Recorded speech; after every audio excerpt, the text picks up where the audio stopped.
Alors, chers amis, bonjour et bienvenue à ce 15e épisode du balado L'état du monde. En ma compagnie, comme toujours, Jocelyn Coulon à Montréal. Jocelyn, comment vas-tu?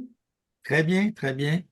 Et 15e épisode qui est aussi le dernier de l'année 2024. Donc, on a décidé de faire un bilan de l'année. On va discuter de trois grandes thématiques qui auront marqué l'année 2024 et qui vont évidemment marquer aussi l'année 2025. Donc, pour l'occasion, ben, on a un invité spécial, très spécial, que vous connaissez tous, Stéphane Bureau. Stéphane, à Paris. Donc, on est sur trois fuseaux horaires en ce moment. Alors, Ouais. Stéphane, bonjour et bienvenue à notre balado. Merci à vous deux et merci de votre indulgence parce qu'évidemment, personne ne le sait, mais j'étais en retard de quelques minutes et je n'aime pas ça, donc je m'excuse aussi publiquement et je suis à votre disposition pour la suite des choses et surtout très honoré de participer à l'exercice en compagnie de gens aussi compétents que vous l'êtes. Je serai le profane du groupe, mais heureux de l'être. Bon, ben, ça nous fait vraiment plaisir de t'avoir avec nous. Puis, ça fait, je pense, depuis 2 semaines que je dis aux auditeurs qu'on va avoir un invité spécial. Puis, ça les a vraiment titillés. Puis, je suis persuadé que la surprise sera bien accueillie de leur part. Donc, commençons tout de suite. Écoute, je pense qu'on ne peut pas parler de l'année 2024 sans parler du résultat de l'élection aux États-Unis. Peut-être que contre toute attente, on en discutait tout juste avant de commencer l'enregistrement. Qui aurait cru il y a un an, alors que Trump était accusé, faisait face à différents chefs d'accusation, subissait différents procès, qui aurait cru qu'il réussirait à se faire réélire, que le 45e puisse se faire réélire comme le 47e? Et ça a été une victoire, ma foi, assez éclatante. Les sondages ne lui prédisaient pas, en tout cas, jusqu'à la toute fin, les sondages ne lui prédisaient pas une victoire aussi éclatante. Donc, je sais que Stéphane, je sais que tu as suivi cette élection-là, tu l'as commenté amplement. Euh, alors, écoute, je te laisse l'écran, je te laisse disserter. Pourquoi, selon toi, Trump aurait été en mesure de remporter l'élection de façon aussi éclatante? Qu'est-ce qui explique la défaite tout aussi éclatante de Kamala Harris, alors qu'en juillet, lorsqu'elle a été unilatéralement, essentiellement, là, nommée comme candidate de son parti. Il y a eu une petite hausse dans les sondages, elle n'a pas nécessairement été en mesure de creuser l'écart, mais il y a quand même eu une hausse, il y a eu une petite vague en sa faveur. Qu'est-ce qui explique, selon toi, que la balloune se soit dégonflée aussi rapidement que ça? D'abord, je vais commencer par une promesse. Je tenterai de pas trop disserter et je vous écouterai réagir aux quelques intuitions que j'ai. Deuxièmement, je pense qu'il y a une partie des réponses qui se trouvent dans la question préambule que tu viens de faire, Jean-François. D'abord, cette idée que les démocrates ont autant perdu que Donald Trump a gagné. Parce que Donald Trump a gagné sans l'ombre d'un doute. C'est une victoire éclatante, c'est une victoire retentissante, c'est une victoire euh, contre la presse, qui à l'unanimité depuis 2 ans prédisait à répétition sa mort symbolique, le fait que sa candidature n'irait nulle part. Puis je vais faire monter ça à 2 ans parce que je pense que le début de la remontée, évidemment, c'est après les élections de mi-mandat, quand Mm. tout le monde s'est mis à dire le phénomène Trump ne marche plus. Les candidats qu'il avait mis de l'avant, sauf, et c'est une belle exception de J.D. Vance, ont été défaits. Donc, Donald Trump, c'est de l'histoire ancienne. Ça faisait 2 fois qu'on l'enterrait au lendemain du 6 janvier, quand il a quitté Washington, donc en janvier 2020, de manière sombre, avec un ton revanchard dans la voix. Tout le monde pensait que c'était la fin de Trump. Il est, à la faveur des élections de mi-mandat, revenu un peu dans l'actualité. Et ça n'a pas été le succès escompté de son point de vue. Et là, on a dit, ben, c'est la preuve que le phénomène Trump était le phénomène d'une saison, disons les choses comme ça, ou en tout cas d'un cycle électoral de 2016 à 2020, mais c'est terminé. Or, loin s'en faut. Donc, c'est la victoire retentissante parce que je pense qu'on ne peut pas d'aucune manière amortir, diminuer le succès qui lui revient. Et c'est l'échec des démocrates. Quand je disais qu'une partie des réponses se trouvait dans ta question, c'est que les démocrates ont choisi de fermer les yeux sur une réalité, je l'ai beaucoup commenté, qui était évidente pour tous ceux qui n'étaient probablement pas suffisamment diplômés pour ne pas voir le réel. Mm. Parce que ce ne sont autour de moi que des gens très diplômés qui refusaient de voir que Joe Biden avait des problèmes cognitifs, quels qu'ils soient. Je ne suis pas moi médecin, je ne peux pas émettre un diagnostic, mais il y avait quelque chose qui clochait. Je pense que la majorité des Américains le sentaient, le voyaient, et la classe politique refusait d'en parler. C'était un tabou, et c'était pire qu'un tabou, c'était un crime de lèse-information que de constater le réel. Pour autant, c'était pas non plus d'appuyer Donald Trump que de constater ce réel. Je pense qu'il y a eu un infocide pendant plusieurs mois. Les grands médias ont refusé de couvrir la réalité. Et ça n'a pas aidé les démocrates. D'abord, je pense que tous les Américains qui le voyaient, qu'ils soient démocrates ou républicains, se disaient il y a quelque chose de pourri au royaume de l'information, pour paraphraser le bon vieux Shakespeare. Et au-delà de ça, derrière, c'était le couronnement rapide, sans aucune forme de concours électoral, sans aucune forme de campagne de Kamala Harris. On s'est tous, enfin, le parti et les hiérarques du parti se sont tous ralliés très rapidement à l'idée qu'elle était la solution miracle, faisant du coup l'impasse sur sa précédente prestation comme candidate à l'investiture démocrate en 2019, où elle ne s'était même pas rendue au premier rendez-vous électoral en Iowa, tellement sa campagne avait été calamiteuse. Donc, mémoire courte, et la preuve a été faite que c'était certainement pas une mauvaise candidate, mauvaise au sens où en tout, elle n'était pas pourrie, mais c'était pas inspiré, c'était une campagne complaisante où ils se sont pris, les démocrates, à penser que le rejet de Trump était en soi une proposition suffisante, ce Ouais. qui n'était vraiment pas le cas, et où ils ont joué défensivement jusqu'à quoi 10 ou 15 jours des élections, refusant les entrevues, sans jamais faire un point de presse.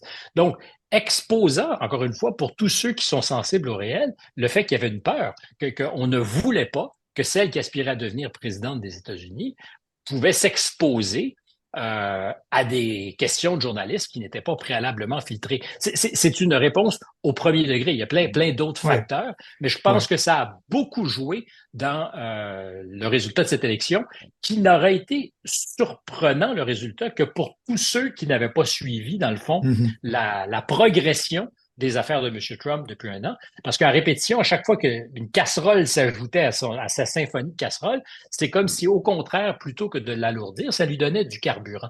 Que ce soit ses condamnations ou ses accusations, à chaque fois, il en sortait plus fort. Alors, c'est évidemment une recette improbable dans le monde d'aujourd'hui, mais elle a marché. Et je termine là-dessus parce que je sens que Jocelyn a probablement quelque chose de plus futé que mon analyse aura des pâquerettes.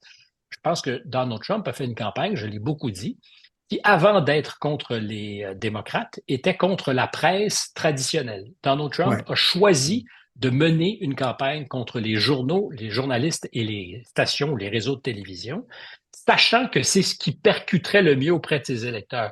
Par-delà les enjeux de programme, c'est-à-dire, je m'attaque aux mensonges, tant est qu'il y en ait un, et je m'attaque à ceux qui incarnent ce mensonge, et vous allez voir, je ne lâcherai pas. Et cette stratégie, ce choix de parler aux influenceurs, aux podcasteurs plutôt qu'à la presse, et de Ça a manière payé. archi provocante, de troller les médias, ça a fonctionné. Puis derrière ça, il a fait campagne contre les républicains, contre son propre parti. Donc, l'outsider au sein même du parti ou du coquillage qu'il avait colonisé. Puis ensuite, campagne contre les démocrates. Mais dans l'ordre, c'est comme ça, je pense, qu'il a mené Ouais. ses opérations, puis ça a marché.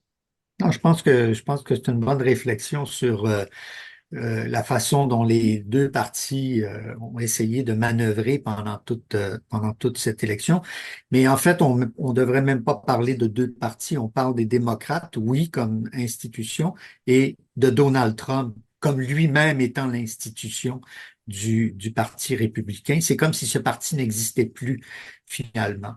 Moi, ce Mm-hmm. qui m'a... puis je reviendrai sur la question des médias, mais plus lorsqu'on va parler de l'Ukraine, parce que je fais le même constat sur l'aveuglement des médias occidentaux dans la guerre en Ukraine. Mais pour revenir à l'élection, ce qui m'a frappé, moi, c'est que tous les indicateurs économiques et sociaux étaient plutôt au vert pour Biden, que ce soit le chômage, même l'inflation qui baissait. Il était dans une situation qui, en temps normal, aurait dû permettre la réélection Mm-hmm. d'un gouvernement démocrate, qu'il soit dirigé par Mme Harris ou pas. Et là, on se rend compte que finalement, cette élection-là, comme celle qui l'a vu propulser au pouvoir en 2016, était une bataille culturelle, intellectuelle, sociale, au sein même de la nation américaine. Et on aura beau dire aux électeurs de Trump, regardez, la situation économique s'améliore tous les jours, en tout cas pour une partie des Américains, euh, ça ne collait pas. Et peut-être que l'analyse qu'on devrait faire aussi, c'est de regarder plus profondément chez chacun des électeurs, mais chez chaque Américain, est-ce que leur situation individuelle s'est améliorée au cours des 4 années de Biden, ou bien le déclin amorcé bien avant Biden et même bien avant le premier mandat de Donald Trump, se poursuit pour une catégorie assez importante de l'électorat américain. Et c'est 65% L'appauvrissement. des électeurs. C'est 65% des électeurs ou des Oui, Américains, Jocelyn, parce que Peter Turchin, que tu as peut-être lu dans je Le suis chaos en qui vient, train de le lire. ben alors, c'est ça. Ben moi, il est au cœur, parce que tu parles d'économie, je partage Oui, parfaitement ton opinion. Are you better off now than 4 years ago? voilà. Mais c'est Are you better off now than 60 years ago ou 40 Hmm, years ago?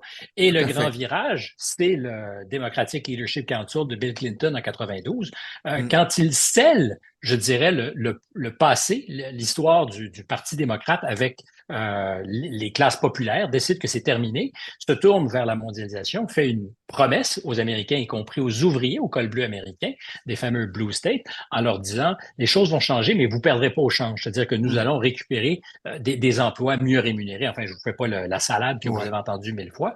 Et Trump récolte non pas ce qu'il a semé, il récolte ce que Bill Clinton, d'une certaine manière ou d'une manière certaine, a semé et La a très bien colère. compris. Exact, la colère, le désarroi. La Ouais. statistique, en fait, de Turchin, on la soupçonne tous, mais 65% des travailleurs américains ont vu leur revenu réel diminuer depuis Ouais. 60 ans. Voilà, voilà. Et Et puis, ceci explique cela. Alors, oui, vas-y, Jean-François. ben, c'est ça. Donc, si on dit que les démocrates se sont détournés des travailleurs, on va les appeler comme ça, ils se sont plutôt tournés depuis les 10 15 dernières années vers une politique de genre, vers le wokisme. Puis, d'une certaine façon, je pense que le résultat de l'élection américaine, ça aura été aussi, comme tu dis, une guerre culturelle, l'occasion pour l'Américain moyen qui a perdu au change depuis 40 ou 50 ans de manifester son mécontentement devant les politiques qui avaient été mises en place et qui étaient par les démocrates, qui continuaient à être suggérées par Kamala Harris. Parce que d'une certaine façon, Harris était aussi la figure de proue, l'exemple parfait de la candidate woke. Incarné. Euh, Méritocratie, absolument pas. Comme tu l'as rappelé au début de l'émission, elle s'est retirée avant la première investiture en Iowa.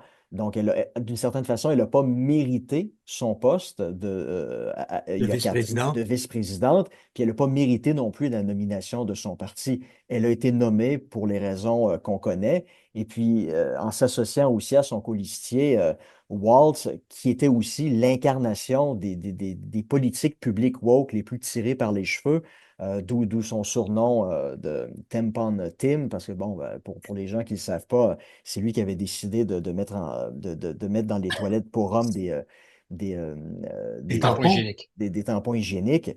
Donc, il y avait cet élément-là. Puis je pense que les démocrates ont été malhabiles parce qu'ils n'ont pas senti l'air du temps, parce que depuis déjà plusieurs mois, quelques années, on commençait déjà à avoir un rejet du wokisme par la population américaine. Pensez notamment au boycott de Bud Light parce qu'ils ont eu le malheur de mettre une personnalité transgenre sur une de leurs canettes. À cause du boycott, la compagnie a perdu plus d'1 milliard de dollars. Walt Disney également, ont commencé à s'en prendre au gouverneur de la Floride, l'action de Disney est passée d'à peu près 200 dollars à environ 120 dollars. Donc, il y avait déjà eu des réactions comme ça. Puis, Mhm. on peut ajouter à ça le congédiement ou la démission, congédiement, dis-le, peu importe comment vous le pensez, de la présidente d'Harvard qui était aussi une personne qui avait été En fait, nommée. Non, non, les trois universités, parce que c'est Oui, aussi ont Penn, c'est démissionné, Harvard et oui. c'est MIT, je pense. Je Oui, pense. C'est Harvard et Penn, c'est j'en suis le. convaincu. Ouais. oui. On se souviendra plus d'Harvard peut-être parce que ça a fait couler le plus d'encre, mais c'était encore une fois une personne qui avait clairement pas mérité son poste parce que, en fait, c'est une politologue, puis lorsqu'on regarde son dossier académique, les gens se posaient la question, comment est-ce qu'elle a même été en mesure d'obtenir son agrégation, sa Mm. permanence avec un dossier de publication aussi faible qui était le sien? Puis il y a beaucoup de villes américaines aussi qui avaient cessé de couper le financement des forces policières, ben, qui se sont rendus compte qu'il y avait une hausse de la criminalité, puis ça avait entraîné un refinancement de la police. On regarde aussi, si vous êtes allé dans le centre-ville de San Francisco au cours des dernières années, c'est la cour des miracles, là. Donc, les gens aussi voient ça, puis ils se disent, ben, est-ce que c'est la direction vers laquelle on veut que les États-Unis se dirigent? Donc, il y avait tout ça. Les démocrates n'ont pas été habiles. Ils n'ont pas compris que ce qu'ils proposaient, en fait, les deux personnages, leur candidate à la présidence et leur candidat à la vice-présidence, incarnaient un idéal que une immense majorité de la population américaine rejetait. Donc, moi, on peut dire d'une certaine façon que l'élection américaine, l'année 2024, aura été le rejet, certains diront la mort du wokisme. Je n'irai pas à dire, à parler de mort. Je pense que c'est un idéal qui va continuer à perdurer, surtout dans le monde académique. Mais en tout cas, c'est un idéal qui en a pris pour son rhume cette année. Est-ce que Et le... Oui, vas-y.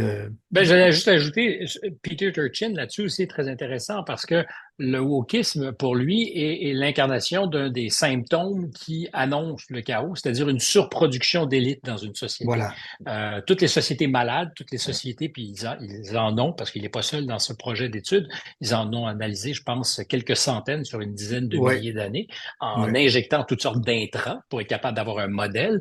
Le symptôme le plus abouti, c'est l'écart de richesse entre les pauvres et les plus riches, évidemment, ou entre la classe moyenne et les plus riches. Symptôme le plus abouti d'un éventuel délitement, de chaos, de violence. Et l'autre, c'est la surproduction d'élite, c'est-à-dire des gens qui se retrouvent au sommet, mais avec un nombre de strapontins limité. Et là, Mm. c'est le bal des carnivores, c'est-à-dire qu'on se bouffe entre gens de l'élite pour se disputer les quelques sièges qui sont disponibles autour de la table du banquet. Et le wokisme, c'est un peu ça. C'est aussi une manière, parce que dans les faits, le wokisme, est-ce qu'on pense vraiment que les ouvriers, s'il y en a encore, ou les gens qui travaillent dans l'industrie du service sont beaucoup obsédés par ça? Non, c'est vrai dans le milieu universitaire, c'est vrai dans des milieux où les élites sont puissantes et où on peut symboliquement éliminer quelqu'un, l'éradiquer, où on peut se dévorer entre soi. Et c'est une manifestation pour lui, justement, par-delà le fait aussi que c'est la nouvelle gauche, puisqu'il n'y a plus de gauche économique vraiment incarnée aujourd'hui. Mais les dérives du wokisme sont aussi le bal des carnivores d'une élite trop nombreuse. Le Euh, temps passe, messieurs, et je oui, me ben, demandais c'est qu'est-ce que ça veut dire pour 2025? Parce que là, le président Trump va prendre le pouvoir le 20 janvier. Il y a beaucoup d'attentes, finalement, parce j'ai- que c'est il a c'est- soulevé l'enthousiasme. c'est surtout aussi les conséquences que ça va avoir sur le Canada, son Oui, retour à la Maison-Blanche. oui. Moi, j'ai pas de boule de cristal parce que le personnage est tellement difficile à saisir et puis on n'est Imprévisible jamais aussi. imprévisible, on ne sait jamais dans quelle direction il va aller.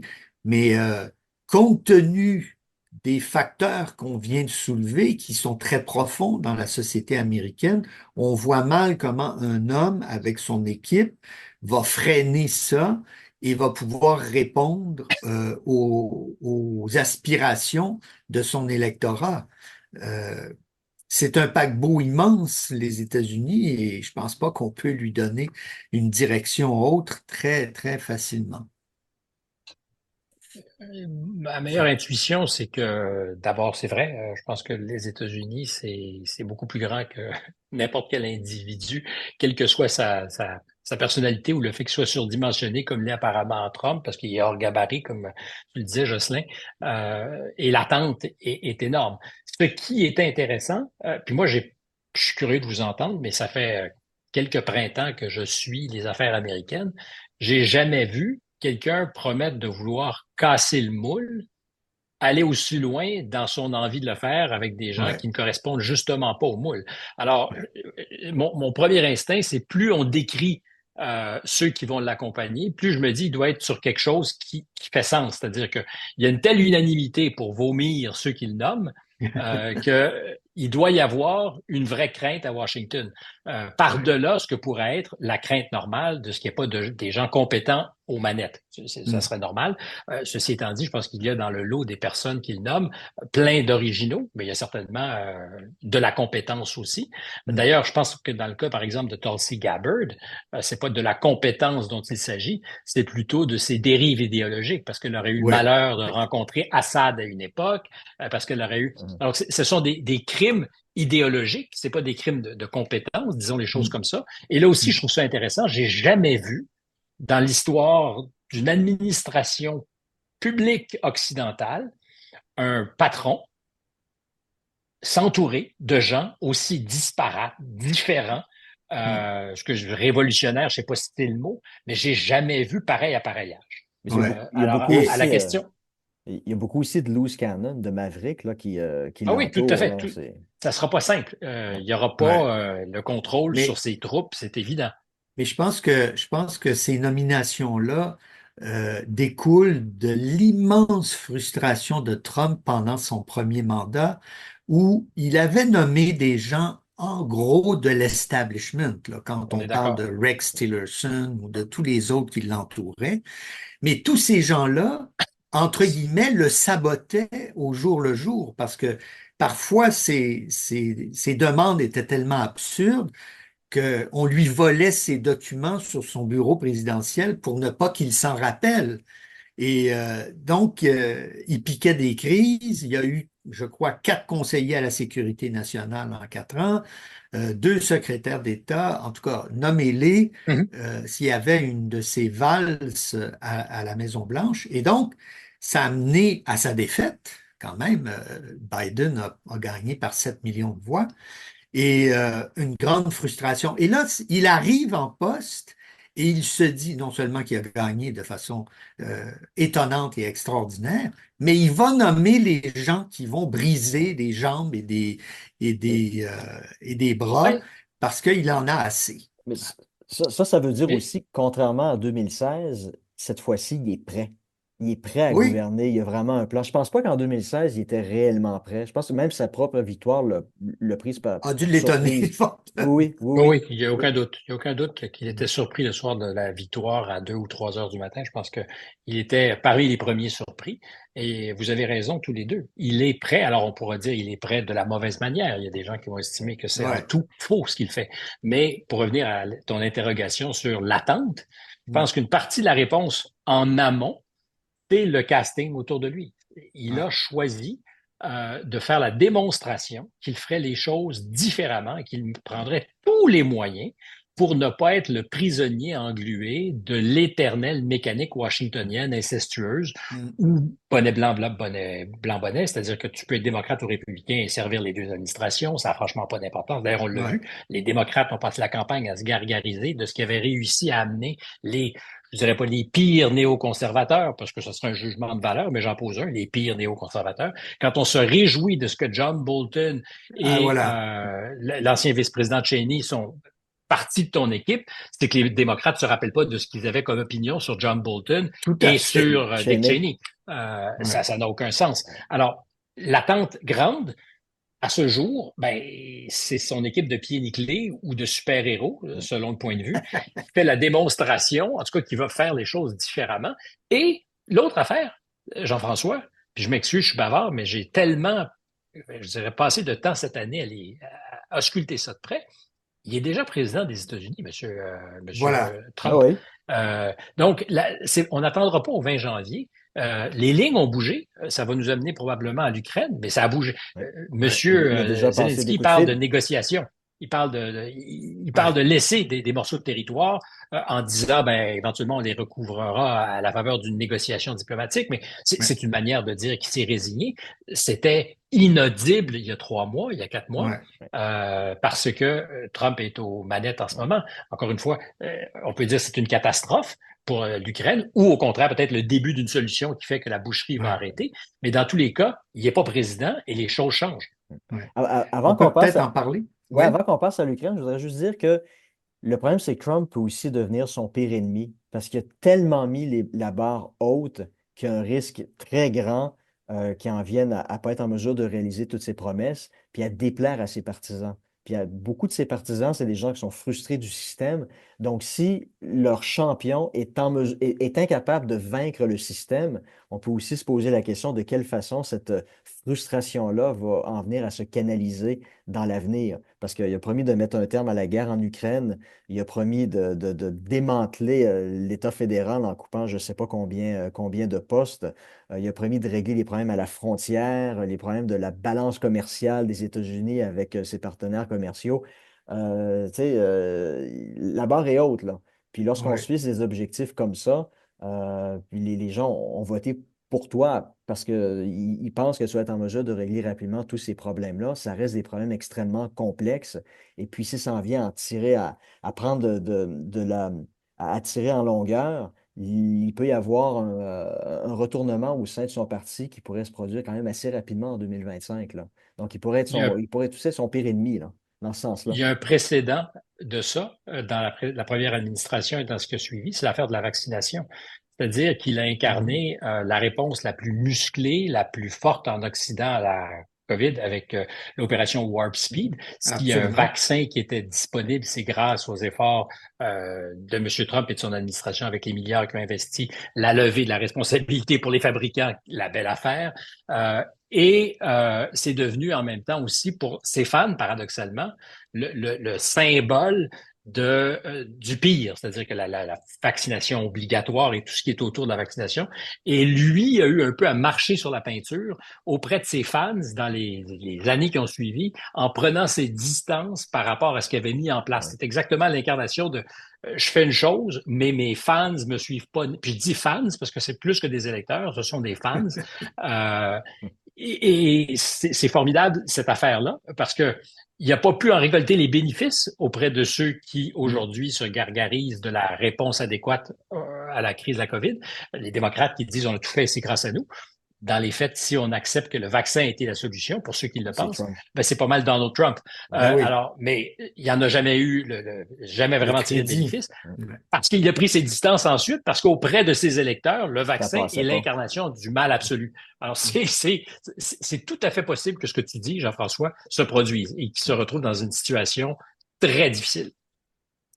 Voilà, donc ben, passons de notre côté du monde, à moi et à Stéphane, en Europe ou on va dire l'Eurasie, le conflit en Ukraine, qui a débuté en février 2022, qui, là, on l'a dit avec la réélection de Trump, il y a des perspectives là, que ça puisse se conclure par peut-être pas un accord de paix, mais à tout le moins un cessez-le-feu en début d'année 2025. Euh, on en a déjà discuté, moi et Jocelyn, dans des podcasts précédents. Ben, Stéphane, ben, j'aimerais t'entendre là-dessus. Est-ce que tu es optimiste? Si c'est le cas, à quoi pourrait ressembler un cessez-le-feu? Est-ce que c'est c'est certainement dans l'intérêt des Ukrainiens de commencer à négocier parce que ça ne se passe pas vraiment bien pour eux sur le champ de bataille, mais est-ce que c'est aussi dans l'intérêt des Russes de mettre un terme assez rapidement à ce conflit-là? Alors, je vais faire court parce que vous êtes certainement plus compétent en ces matières militaires que je le suis, même si c'est ma cour arrière, comme tu le disais, et ça m'intéresse beaucoup. D'abord, je ne sais pas si on peut être optimiste après qu'on ait sacrifié des centaines de milliers de vies, parce que Mm. c'est de ça qu'on parle, chez les Russes comme chez les Ukrainiens, pour l'essentiel, sinon pour la totalité, des gens qui n'avaient pas aspiration à, à aller mourir au front. Mm. Donc, c'est pathétique. Ça sera pathétique au terme de l'exercice parce que ben, les lignes auront bougé. Je pense qu'il y a de fortes chances que M. Poutine puisse se dire que ça a été une opération certainement pas rentable du point de vue des vies perdues, mais une opération politiquement rentable. Pour l'instant, il semble y avoir un appui toujours. Et il y a fort à parier qu'il va faire main basse sur une partie des provinces de l'Est. Je pense que la Crimée s'est réglée depuis 2014. Ceux qui pensent Mm. que c'est encore en jeu, c'est une vue de l'esprit. M. Obama avait concédé la Crimée à la Russie. C'est pas Donald Trump qui a fait ça, puis ça ne bougera pas, ça ne changera pas pour des raisons historiques comme des raisons politiques. Donc, euh, je ne crois pas non plus à une entente de paix en bonne et due forme. Je crois que les chances sont davantage qu'on arrive à une solution à la coréenne, où les lignes de front vont se stabiliser. Mais ça implique que Vladimir Poutine accepte ça. C'est-à-dire qu'il Mhm. accepte une solution qui n'est Mm. pas parfaitement en règle, qui n'est pas finalisée. Et c'est là que le bas blesse. C'est-à-dire que je comprends que le meilleur des scénarios, le plus probable en ce moment, est le cessez-le-feu, comme tu disais, Jean-François, à défaut d'une entente de paix. Mais je crois que Vladimir Poutine va vouloir davantage. Il ne va pas vouloir une situation larvée où les hostilités pourraient reprendre, ou à la faveur de ce que les Ukrainiens se seraient refait des forces, ou qu'on aurait aux manettes dans 4 ans un autre président aux États-Unis, le conflit pourrait reprendre de nouveau. Euh, donc, je crois que c'est beaucoup plus compliqué que ce qu'en dit Trump, même si dans les faits, les chances pour que l'Ukraine reprenne l'initiative sont inexistantes. Ouais. Je ne Ouais. encore une fois, là, c'est vous les spécialistes des questions Ben, militaires, surtout Jocelyn, Ouais. qu'on soit pas, à ce jour, chacune des marches montées où on ajoutait à l'arsenal qui des tanks, qui des avions les F-18, F-16. qui F-16, pardon, qui des missiles, à aucun moment ça n'a changé quoi que ce soit au rapport de force, tellement que jusqu'à novembre, l'administration refusait d'employer les ATACMS contre la Russie, sachant que ça pouvait avoir un impact de provocation, mais ne rien changer à l'équilibre des forces. Bon, les choses ont changé depuis les élections. M. Ouais. Biden, clairement, fait un barou d'honneur, ou fait quelque chose, en tout cas, qui est surprenant, y compris avec la livraison des mines antipersonnelles. Euh, mais c'est évident que l'initiative militaire ne sera pas du côté des Ukrainiens. Donc, à défaut d'une solution négociée ou d'un arrêt, ça va être la machine russe qui va continuer, je crois, à faire des progrès au prix d'une boucherie. Il n'y a pas de Ouais. doute. Mais ils Moi, n'arrêteront je, pas. moi, Vas-y. je vois une situation à la chypriote plutôt qu'une situation à la coréenne, dans le sens où lorsque les Turcs envahissent le nord de Chypre, et d'ailleurs c'est le 50e anniversaire de cette agression qui n'a jamais été sanctionnée, hein, soit dit en passant, les Turcs n'ont jamais été sanctionnés pour leur agression. Ils s'emparent d'un territoire essentiellement peuplé de Turcs, de Chypriotes turcs. Bien sûr, il y a des Grecs, mais ceux-ci sont nettoyés et de la façon la plus brutale d'ailleurs. Des milliers de Chypriotes grecs vont être tués ou même parfois transportés en Turquie pour être éliminés. C'est une situation assez affreuse. Mais, cela dit, les Turcs occupent toujours ce territoire depuis 1974 et y ont créé une république turque chypriote qui n'est reconnue par aucun pays dans le monde sauf la Turquie.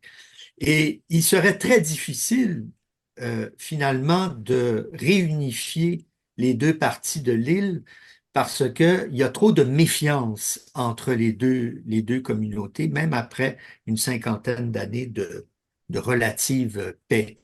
Je vois la même situation en Ukraine avec les territoires russophones. Ils étaient russophones dans certains cas avant 2014. Il y avait, Mhm. tu me corrigeras, Jean-François, mais je crois que la Crimée était essentiellement, majoritairement Oui, russophone très, très, très majoritaire. Ah oui. avant 2014. En Et fait, les autres, En fait, lorsqu'on regarde les résultats des élections législatives présidentielles en Ukraine depuis Maïdan, euh, ouais, ces régions-là du Donbass, la Crimée, votaient majoritairement pour le Parti des régions de c'est ça. Yanukovych. Donc, Oh, mais c'était des gens qui, culturellement, linguistiquement, étaient dans l'orbite russe plutôt que l'orbite ukrainienne. donc là, vous avez une situation où avant la guerre, il y avait déjà une partie de la population qui était plutôt russophone. La guerre a apporté son lot de nettoyage ethnique, parce qu'il ne faut pas oublier qu'il y a 12 millions de réfugiés et déplacés en Ukraine, hein. C'est un chiffre énorme sur une population qui a été réduite. Je reviendrai sur l'aspect démographique un petit peu plus tard.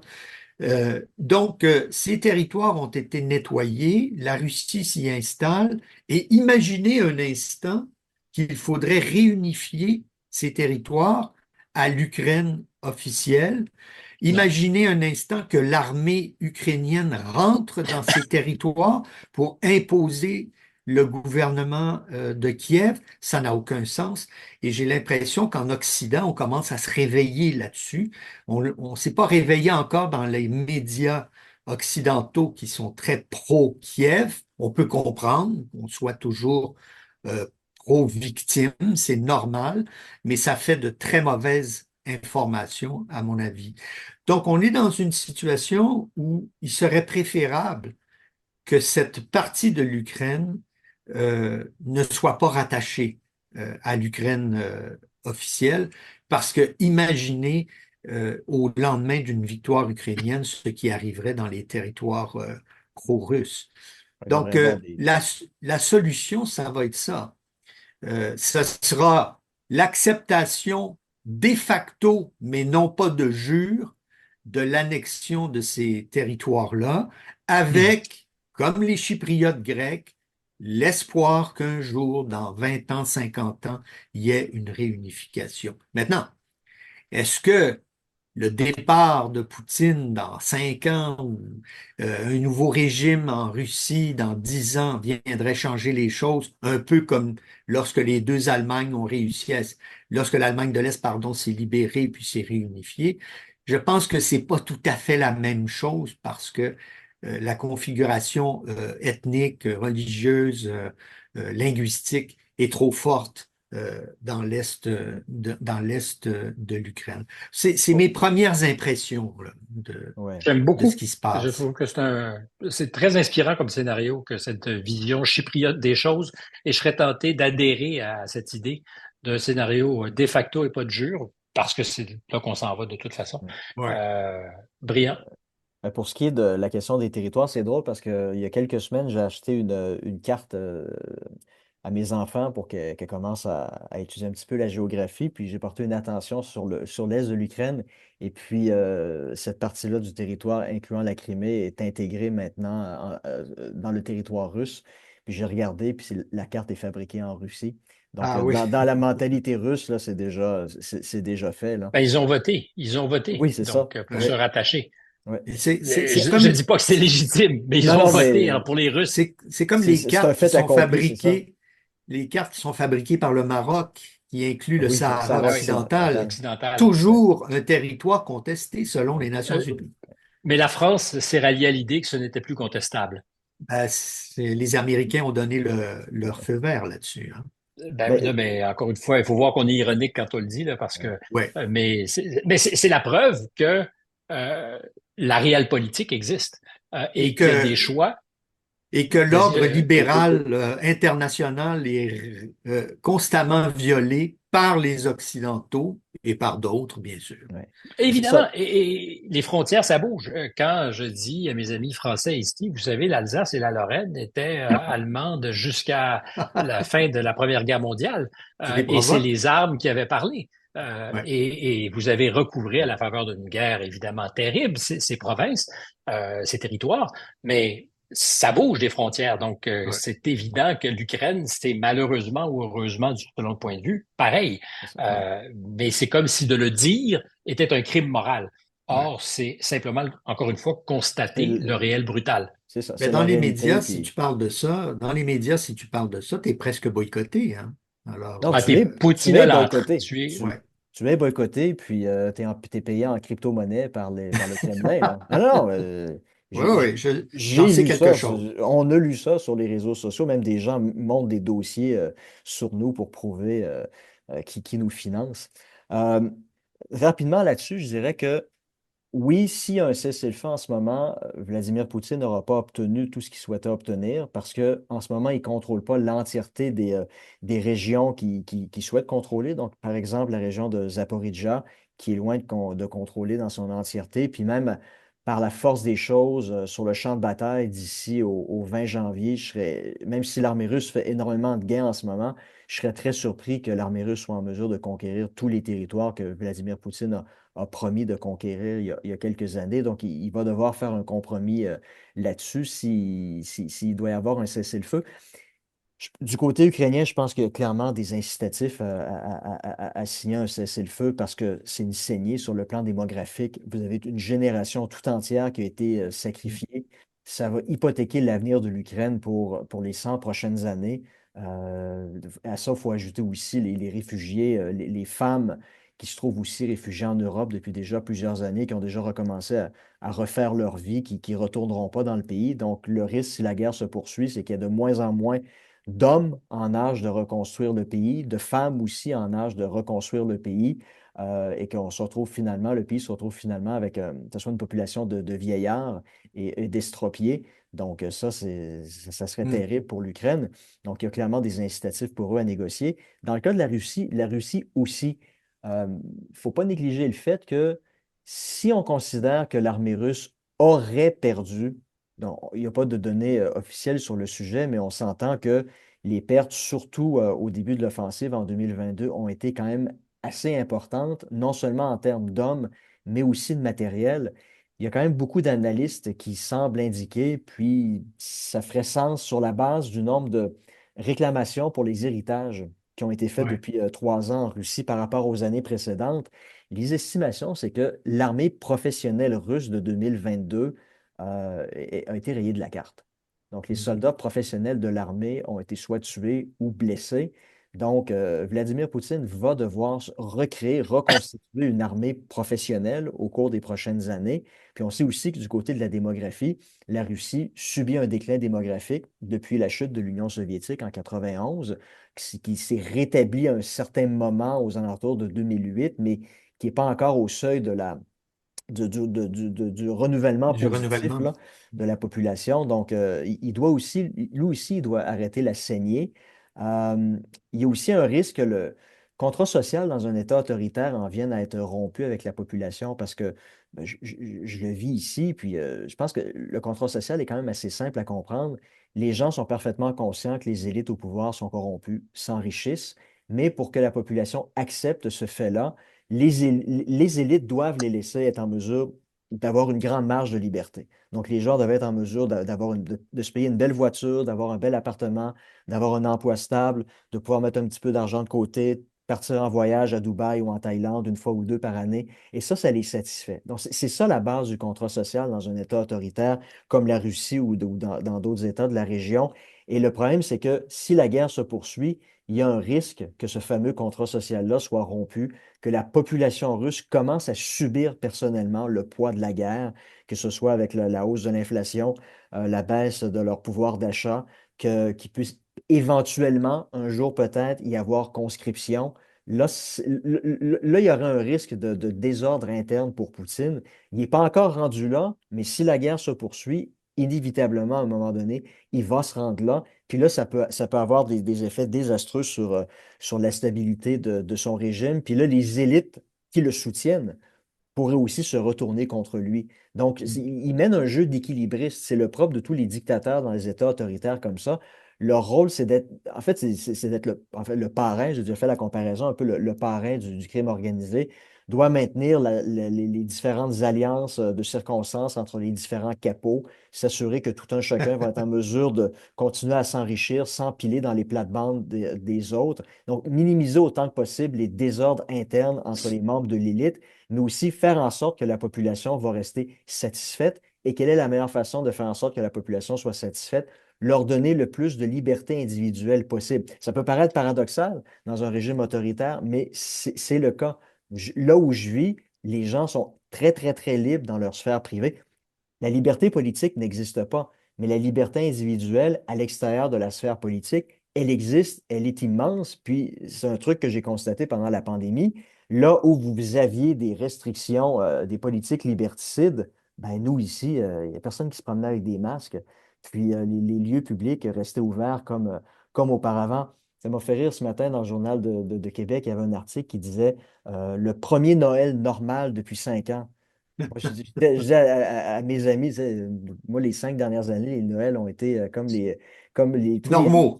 tous les autres Noëls précédents, là. Et c'est ça, là, l'idée là, de la stabilité, je pense, dans un régime autoritaire. Puis le risque pour Poutine, c'est qu'à un moment donné, ce contrat social-là soit rompu. Puis là, la population, c'est là où il pourrait réellement y avoir un risque pas de guerre civile, mais de soulèvement populaire. Et je pense qu'il en Mais est parfaitement au- conscient, là. au-delà du régime autoritaire, s'il y a un accord de paix en Ukraine, il y a peut-être une menace au pouvoir de Zelensky. D'abord, il aurait dû Ah oui. organiser une élection Oui. présidentielle. Bon, on comprend que c'est pas possible, mais il est sûr que s'il n'atteint pas ses objectifs, il y a une partie de la population qui va le contester. Après tout, il y a 3 ans, avant la guerre, il était, je crois, à 28% de popularité. Et c'est la guerre qui lui a redonné un nouveau souffle. C'est peut-être la paix. C'est un peu la situation de Churchill. Il Oui. gagne la guerre, mais il est battu aux élections. Ouais. Mais je suis pas certain que ça ne sera pas inversé dans les proportions pour M. Zelensky. Je pourrais OK. imaginer qu'il devienne pratique de s'en débarrasser pour obtenir la paix, c'est-à-dire que Oui, les Mm. Américains fassent pression. Puis, il y a plusieurs indications.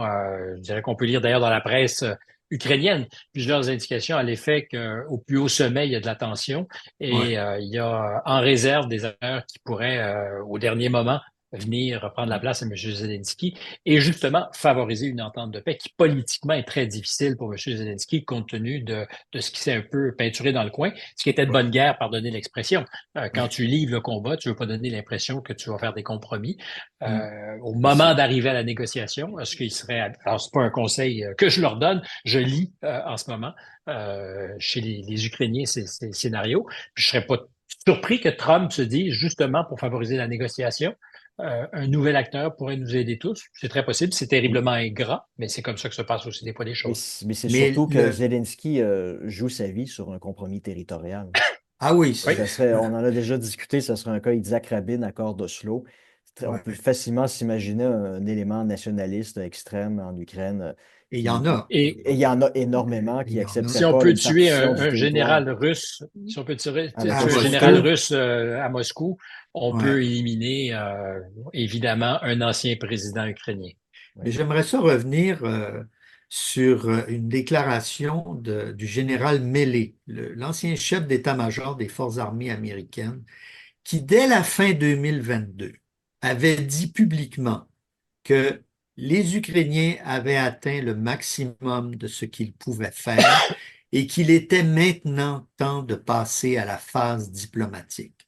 Je On m'en se souviens très bien. serait, on se serait épargné 2 ans, 3 ans de guerre, de massacres, de nettoyage ethnique, de destruction des infrastructures, des 10 millions de réfugiés et déplacés. C'est vraiment malheureux qu'on n'ait pas saisi cette chance-là. D'ailleurs, le général Milley a été insulté, mais on Il, se rend compte aujourd'hui qu'il avait bien raison. il était obligé de se rétracter sous la Oui, pression. oui. Parce que tu n'avais pas le droit de dire ce genre de choses-là. Mais, Alors, par contre, moi, je pense que pour les Ukrainiens, le point tournant de la guerre, ça aurait été la bataille de Bakhmut, parce que ouais, jusqu'à cette bataille-là, les Ukrainiens imposaient leur terme de la guerre aux Russes. il y avait un Et tempo donc, là. Ouais, il y avait le tempo, ils ont été en mesure de reconquérir des territoires dans le nord-est du pays, dans la région de Kharkiv. c'est Ils ont été vrai. en mesure de repousser les Russes à l'extérieur de Kherson. Ils ont forcé à retraverser le Dnieper de l'autre côté de la rivière. Ils imposaient aux Russes une guerre que les Russes ne pouvaient pas et ne pouvaient pas mener. Et leur erreur, ça a été de faire de Bakhmut la bataille de Verdun, une Ouais. bataille hautement symbolique. Donc, jusqu'au bout, Inutile. ils ne passeront pas. Ils ont concentré toutes leurs forces dans une bataille urbaine, Mhm. alors que Vladimir Poutine a envoyé les troupes de Prigojine, du groupe Wagner, combattre, se faire massacrer, alors que pendant ce temps-là, il a refait un petit peu ses forces. Et c'est à ce moment-là aussi où les Russes ont construit la fameuse ligne Surovikin, sur laquelle les Ukrainiens se sont cassés les dents à l'été 2023. Et ça a été une erreur stratégique parce que jusqu'au moment où ils ont concentré toutes leurs forces autour de Bakhmut, c'est les Ukrainiens qui avaient le momentum sur le champ de bataille. Et ça, Mhm. pour moi, lorsqu'on va repenser, on va faire l'histoire de cette guerre-là, il y aura deux éléments, deux batailles extrêmement importantes. Donc, la bataille d'Ostomel, dans les premières heures du conflit, lorsque les Russes ont essayé de prendre le contrôle de cet aéroport-là, qui était situé en banlieue de Kiev. De Ils ont Kiev. été à un cheveu de capturer l'aéroport. S'ils avaient été en mesure de le faire, ils auraient pu faire déferler des milliers de soldats par avion. Ils auraient pu envoyer des chars d'assaut par avion, par des gros Antonov. Ils auraient peut-être étaient en mesure de capturer Kiev et de décapiter le régime. Ils n'ont pas été en mesure de le faire, puis après ça, pour des raisons de logistique, l'armée russe n'était pas prête à transporter des milliers d'hommes puis des centaines de pièces de matériel sur une autoroute alors que les champs étaient boueux dans le Mm. nord du pays. Ça a été catastrophique pour eux. Et la bataille de Bakhmut, parce que c'est à ce moment-là où les Russes ont été en mesure de reprendre le momentum sur le plan militaire, momentum qu'ils ont jamais perdu depuis. Voilà pour l'Ukraine, je Donc, crois. maintenant, ben, dernier sujet, il nous reste environ une quinzaine de minutes. Ben, le Moyen-Orient, c'est une région. Est-ce qu'il se passe une année où il se passe rien de significatif au Moyen-Orient?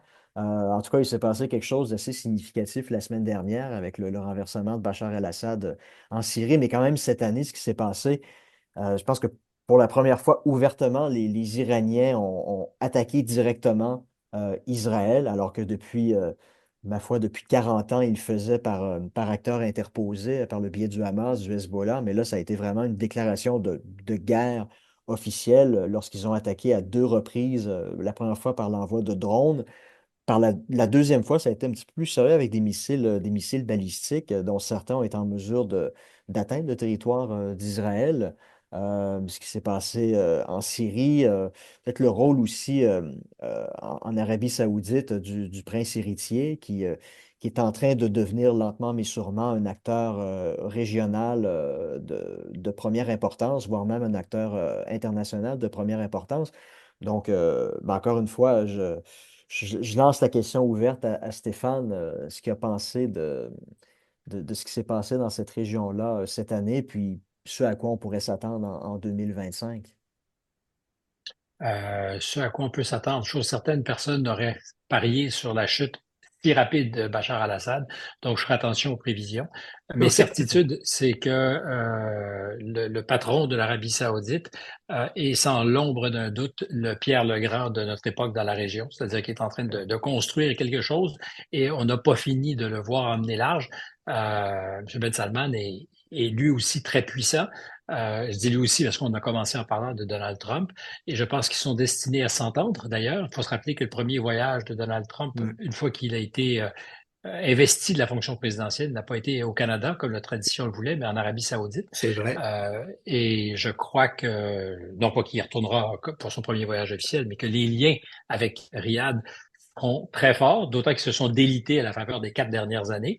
L'axe Pékin, Beijing, Riyad s'est développé. Je pense que là-dessus, il y a une faute au quart de la part de l'administration Biden qui a voulu d'un côté, donner des leçons de morale pour l'affaire Khashoggi Ouais. et après ça, se présenter presque à genoux pour demander aux Saoudiens d'arrêter la production de pétrole, ou plutôt de l'augmenter, pardon, euh, pour lutter contre l'inflation aux États-Unis. Euh, ça n'a pas du tout marché et ils ont l'air fous, ils ont eu l'air pitoyables, je pense, en tout cas pour un leader sans état d'âme comme l'est le patron de l'Arabie saoudite. Et je sais pas qu'on en récolte aujourd'hui, non pas les dividendes, mais les contre-coups. L'administration américaine n'est pas au beau fixe avec Riyad. Je pense que M. Trump va vouloir rétablir les ponts rapidement et accélérer ce qu'il avait commencé à faire dans la région avec les accords Abraham. Je crois que l'entente de normalisation des rapports entre Israël et l'Arabie saoudite, ça va avoir lieu. Euh, c'est évident que le Hamas, le 7 octobre, a voulu saboter cette normalisation des rapports entre Israël et ses voisins. Ils avaient, d'un point de vue stratégique, probablement raison. Alors, il faut voir tactiquement ce que cela leur a coûté, ce que ça a coûté à la population palestinienne, que de mettre un caillou dans la chaussure. Mais je ne vois pas l'Arabie saoudite renoncer à ses ambitions de relations commerciales avec son voisin Israël. Ce sont des gens qui font du commerce, qui font du business, ils font de la politique aussi, mais ils font du business. J'étais en discussion avec l'ancien ambassadeur français euh, en Israël, M. Danon, qui est pas particulièrement sympathique, disons, aux Palestiniens, mais là où je le suivais parfaitement, c'est quand il dit parler de solution en ce moment, c'est peut-être un mauvais choix de mots. Il n'y aura pas de solution palestinienne à court ou moyen terme. Il y aura un règlement lent qui va demander du temps et de la patience, la construction d'assises qui pour l'instant ne sont pas là, et l'Arabie saoudite pourrait être un des acteurs de cette reconstruction d'élite palestinienne formée qui vont avoir envie de participer à une aventure, évidemment pas sous la bienveillante houlette des Israéliens, mais on n'est pas là non plus parce que je pense pas que les Israéliens vont desserrer l'étau à court ou moyen terme. On est dans un contexte donc là-bas où, disons-le, tactiquement, les Israéliens ont réussi leur pari. Je pense pas qu'ils gagnent la guerre pour autant, mais à court terme, la très grande puissance militaire du renseignement, la capacité à pénétrer leurs adversaires, c'est aussi la surprise, tant du Hezbollah que du Hamas chez Israël. Pour autant, ils n'ont pas recouvré leurs otages, qui est quand même aussi un aveu, je fais une espèce de parenthèse dans mon truc, Mm. mais qui n'est pas réussi sur un territoire plus petit que l'île de Montréal à recouvrer les quelques otages qui restent en vie. On parle d'une soixantaine peut-être encore aujourd'hui.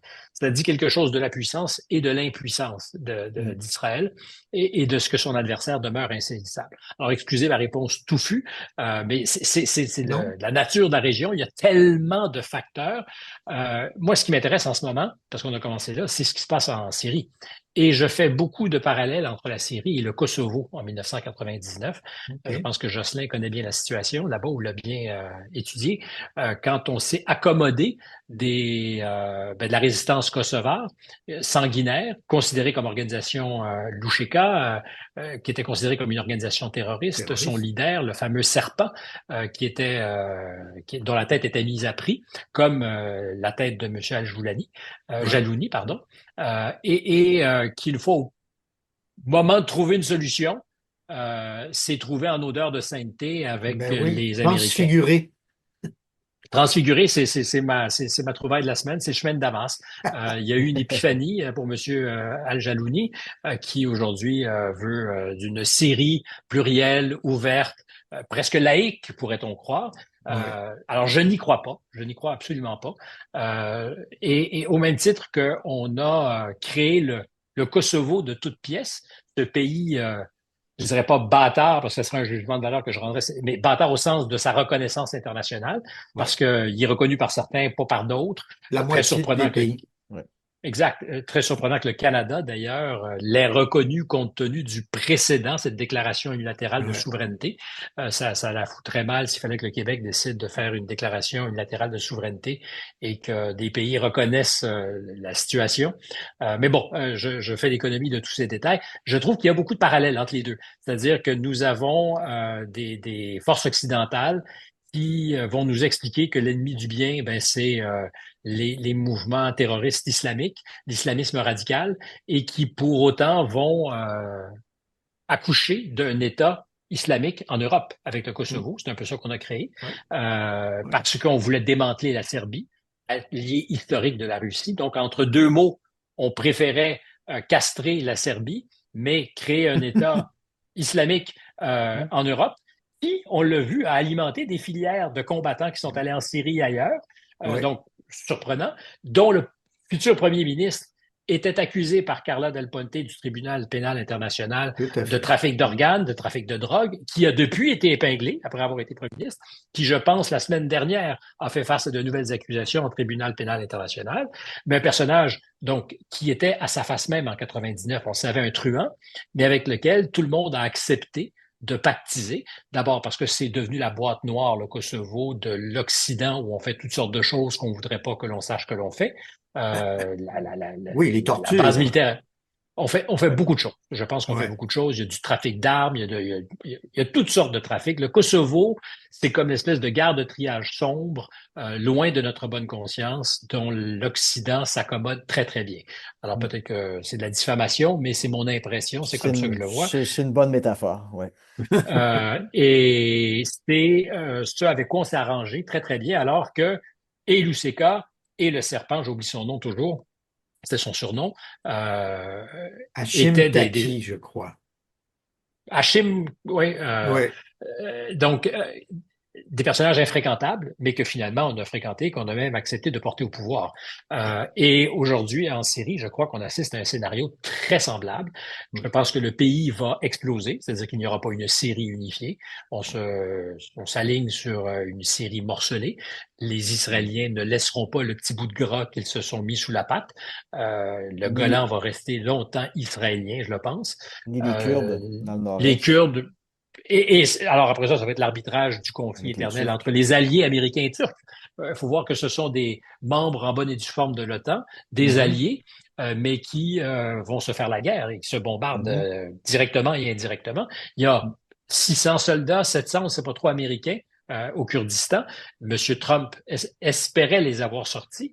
Le Pentagone a refusé d'obtempérer. Et quand Jocelyn parlait tout à l'heure des documents qui disparaissaient du bureau présidentiel, je ne vais pas fabuler ou essayer de spéculer sur ce qui s'est passé, mais on sait que catégoriquement, M. Trump avait choisi de mettre un terme à toutes les opérations illicites en Syrie. Ouais. Je pense que c'était Timber Sycamore, le nom de l'opération.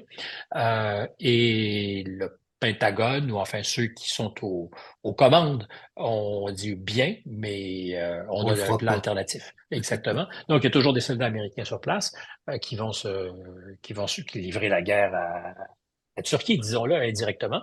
Donc, pour la Turquie, je pense qu'on va assister à une implosion. Est-ce que ce sera semblable à la Libye?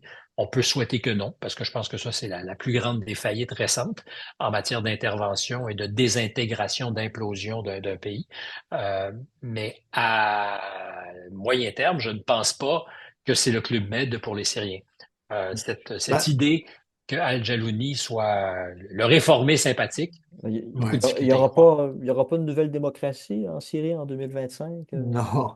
Moi, j'ai l'impression qu'on revit un film qu'on a déjà vu plusieurs fois, que ce soit la révolution iranienne de 1979, Mhm. avec les soi-disant libéraux qui accompagnaient l'ayatollah Khomeini qui faisait son voyage Vrai? entre Paris et Téhéran.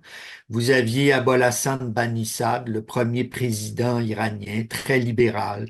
Mehdi Bazargan, le premier ministre de Khomeini, qui était lui aussi un libéral. Et hop, un an ou deux plus tard, les otages américains, et on verrouille la révolution, et c'est une théocratie qui s'est installée. Même chose pour la Libye avec nos philosophes français, n'est-ce pas, qui vont sur le territoire pour dire, bon, ben, vous êtes libre maintenant, on a fait le gros du travail, adopter la démocratie, vous voyez le résultat 12, 13 ans plus tard. Alors, il me semble qu'on est rentré dans le même scénario. Je ne veux pas être pessimiste, mais en tout cas, ça annonce rien. Et ça dit quelque chose, on en a parlé par le passé, ça dit quelque chose sur les blocages politiques, culturels, sociaux qui existent dans le monde arabe et plus largement dans un certain monde musulman, puisque il n'y a pas d'Arabes en Iran ou en Afghanistan. Alors, Mhm. on a l'impression que cette région du monde, contrairement à l'Amérique latine, l'Afrique et l'Asie, n'a pas fait sa révolution démocratique et est toujours prise dans dans un bloc où elle n'arrive pas à sortir. Ça, c'est mon premier constat sur ce qui s'est passé cette année. Le deuxième, ben, tu l'as dit, Stéphane, c'est la puissance d'Israël qui est capable de lutter contre tous ses adversaires et pratiquement en même temps. Alors, le Hezbollah devait être un groupe où les gens mesuraient 10 pieds, puis il y avait 300 000 missiles et tout a été réduit quasiment à rien. Ces leaders ainsi que les leaders du Hamas sont abattus dans les capitales étrangères sans que ça soulève le moindre protestation. Donc on Blessé, voit qu'Israël blessé avec des domine. Pagettes. Oui, on voit qu'Israël continue à dominer militairement et ça Ce qui, prouve encore. Ce qui pour autant n'est pas une victoire, parce que Non, puis ça c'est vrai. l'idée n'est pas de comment dirais-je d'amortir le mérite du point de vue des Israéliens de leur omnipotence, parce que Ouais. ils le sont, tout ce qu'on vient de dire. Mais la vérité, c'est que les Israéliens ne vivent pas en paix pour autant. Non. Il y a toujours une menace qui plane et ils ne seront jamais en paix tant qu'il n'y aura pas une solution durable. Et le Hamas n'a pas été éradiqué, le Hezbollah n'a pas été éradiqué, Mm. ils ont été radicalement fragilisés, mais ils sont encore là. Et alors, ils ont gagné du temps, on a reprojeté, mais tu as une génération d'enfants à Gaza qui va venir À à l'âge l'âge adulte adulte. Qui va prendre la avec relève. la volonté d'en découdre. Et donc, c'est une puissance qui ne leur donne pas pour autant une victoire.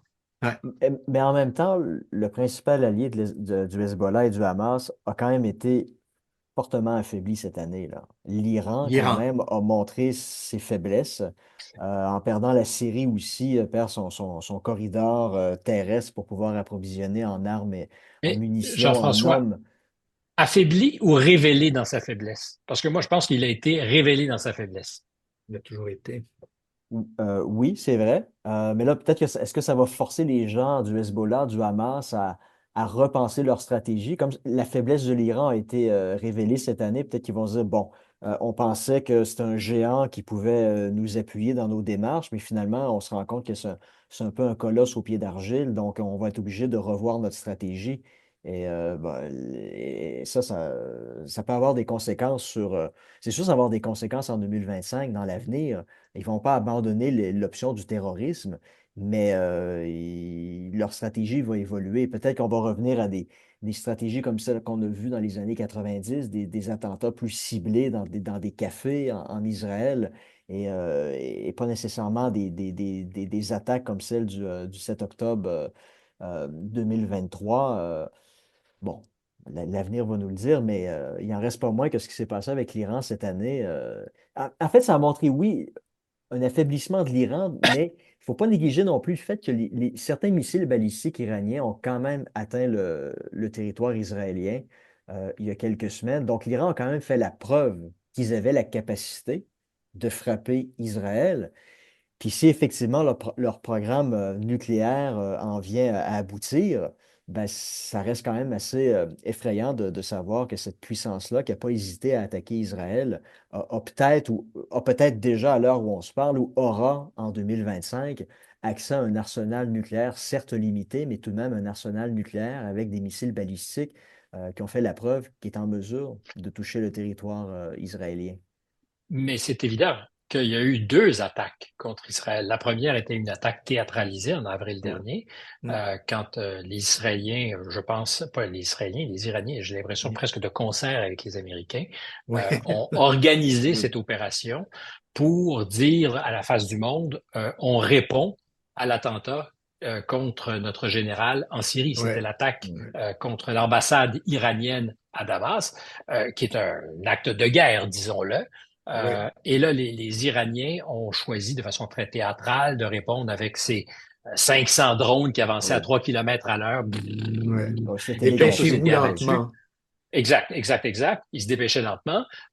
C'était une manière de dire on n'est pas indifférent, mais je fais une distinction tout à fait avec l'attaque il y a quelques semaines, quelques mois, c'était en septembre, où une base militaire israélienne a été atteinte. Je pense que les Iraniens avaient sciemment choisi de ne pas attaquer de cibles civiles. Ils ne voulaient pas Ouais. envenimer l'affaire, mais la démonstration a été faite. Et avec ou sans matériel nucléaire, la menace existe. L'Iran, c'est pas une puissance militaire. Ils ont encore des avions hérités du Shah d'Iran, Ouais. Ah oui. Des F-14, des Tomcat vieillissants, enfin, toutes sortes de choses qui ne Ah fonctionnent oui. pas vraiment. Mais ils ont une capacité balistique qui, du point de vue d'Israël, est inquiétante. Et on peut pas, à distance d'Israël, éradiquer tous les missiles et tous les sites de missiles.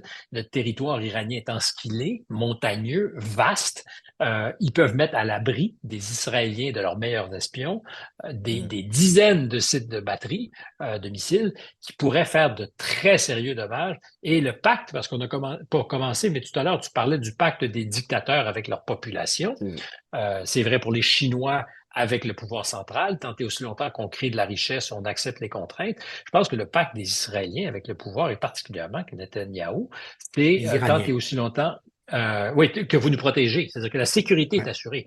Mm. Si, puis, mutatis mutandis, parce qu'évidemment, il y a des attentats, il y a l'Hezbollah qui tire à l'occasion quelques roquettes, mais il n'y a pas eu de gros dommages. Mais s'il fallait que les Iraniens attaquent une fois et ciblent Jérusalem et Tel Aviv, les populations, ça serait autre chose. Je pense pas que les Iraniens Non. veuillent le faire, mais je pense que si ça devait arriver, ça changerait la dynamique. Et je pense que les Israéliens savent que c'est possible. C'est-à-dire que c'est Mm. à la portée de l'Iran. Puis, Alors, tout fragile que soit l'Iran, elle a quand même dans son jeu quelques cartes qui font que les Israéliens. Et les Israéliens n'ont pas la quincaillerie sans les Américains pour Puis, anticiper les coups. C'est-à-dire que ça demande toujours la collaboration des Américains ouais. qui surveillent les Iraniens. Les Israéliens n'ont pas ce qu'il faut dans le détail pour bien voir ce qui se passe dans la cour des Iraniens. Fait Mais, qu'il y a quand la- même une vulnérabilité toujours. mais même avec la quincaillerie américaine, il y a quand même un axe qui est en train de se dessiner, Moscou-Pékin, Téhéran.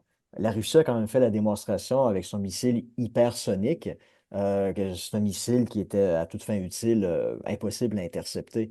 Donc, imaginons le scénario suivant, que la Russie en fournisse deux ou trois à l'Iran et que l'Iran décide de les utiliser avec des têtes, des ogives nucléaires. Même avec la meilleure quincaillerie américaine, le résultat serait absolument catastrophique. Mais là, on est dans un scénario Oui, là, apocalyptique, J'y crois mais pas. on glisse, moi Je, aussi, j'y crois pas. je pense que M. Poutine est beaucoup plus sage que ça. Et oui, puis, il veut maintenir ses relations avec Israël, hein. Jamais oublier qu'il y a quoi, 10% de la population israélienne qui est Qui est russe? d'origine qui est russe. d'origine, Tout à fait, tout à ouais, fait. Alors, communauté juive assez importante aussi en Russie. Qu'Israël était un des principaux fournisseurs d'armes de la Géorgie, ce ah, qui embête Moscou, mais oui, qui fait qu'ils les ont à l'œil et justement que la Syrie, pour eux, était à l'époque où il y avait encore un ascendant, un moyen de faire pression sur les Israéliens en disant si vous lâchez pas la pédale sur la Géorgie, nous, on peut vous embêter. Ils ont perdu cet avantage qu'ils avaient en Syrie. Il faudra voir comment ils Ouais. pourront se faire entendre de nouveau, mais c'est un monde où tout le monde se tient par la barbichette, disons les choses comme ça. bon, Ouais. ben, je pense qu'on a fait un tour du monde, là. Ben oui, tour du monde en une Alors, heure. c'était très bien. Écoute, c'était une discussion très stimulante pour la dernière de l'année. Donc, pour nos auditeurs, on va se revoir au début du mois de janvier. On va se prendre quelques vacances bien méritées. On va faire quelques lectures, réfléchir à différents sujets à tête davantage reposée. Et puis, ben, ça va nous faire plaisir de vous revoir virtuellement au début de l'année prochaine. Puis, ben, d'ici là, on souhaite à tout le monde un très joyeux Noël, très bonne fête. Puis, on va souhaiter à tout le monde en 2025 pourquoi pas ben, la santé, évidemment, mais pourquoi pas la paix en 2025. Je pense qu'on l'aura mérité sur la base de l'année 2024. Donc, écoute, Stéphane, merci d'avoir été avec nous. J'espère qu'on va avoir l'occasion de reprendre l'exercice dans quelques mois. Et puis, Un plaisir partagé, vraiment très agréable. Le niveau par vos présences et vos intelligences est par définition est bon. Donc, il faut s'élever à votre hauteur et c'était agréable que de le tenter. Si je peux me permettre, puisque c'est Noël, je parlais de Peter Turchin et de son Le chaos qui Oui, vient, qui, son quant à livre. moi, est une Oui, lecture parfaitement appropriée et essentielle pour comprendre le monde d'aujourd'hui. La traduction française existe depuis quelques semaines. Je ne sais pas si c'est oui. disponible au Québec. Ce l'est certainement, en tout cas en France. Sinon, la version anglaise existe, ça, aux C'est États-Unis, je le disponible, je sais. suis en train de le lire. Exact, exact. Et Oui. pour les esprits plus ludiques, mais dans l'esprit militaire, le dernier Pérez Reverte, en traduction française, c'est l'italien. Et c'est un chapitre vraiment formidable de l'histoire. C'est les Italiens qui, avec ces torpilles humaines, attaquaient ah la oui, marine anglaise à Alexandrie comme à Gibraltar. Torpilles humaines, c'était les mailles, je pense que ça s'appelle, ces espèces de torpilles sur lesquelles il y avait deux plongeurs de oui, oui, combat qui naviguaient et allait poser des bombes sous les coques des bateaux qui étaient amarrés. C'est une histoire vraiment passionnante. Dans ce cas-ci, ça se passe à Gibraltar. C'est exotique. Puis c'est un chapitre de la guerre qu'on connaît pas très bien. Puis c'est Pérez Reverte qui est un Pas très redoutable bien. romancier. Absolument. excellente suggestion. Bon, ben OK, écoutez, messieurs, sur ce, au à Ciao! revoir. tous. Merci. Au À l'année revoir. prochaine. Au revoir.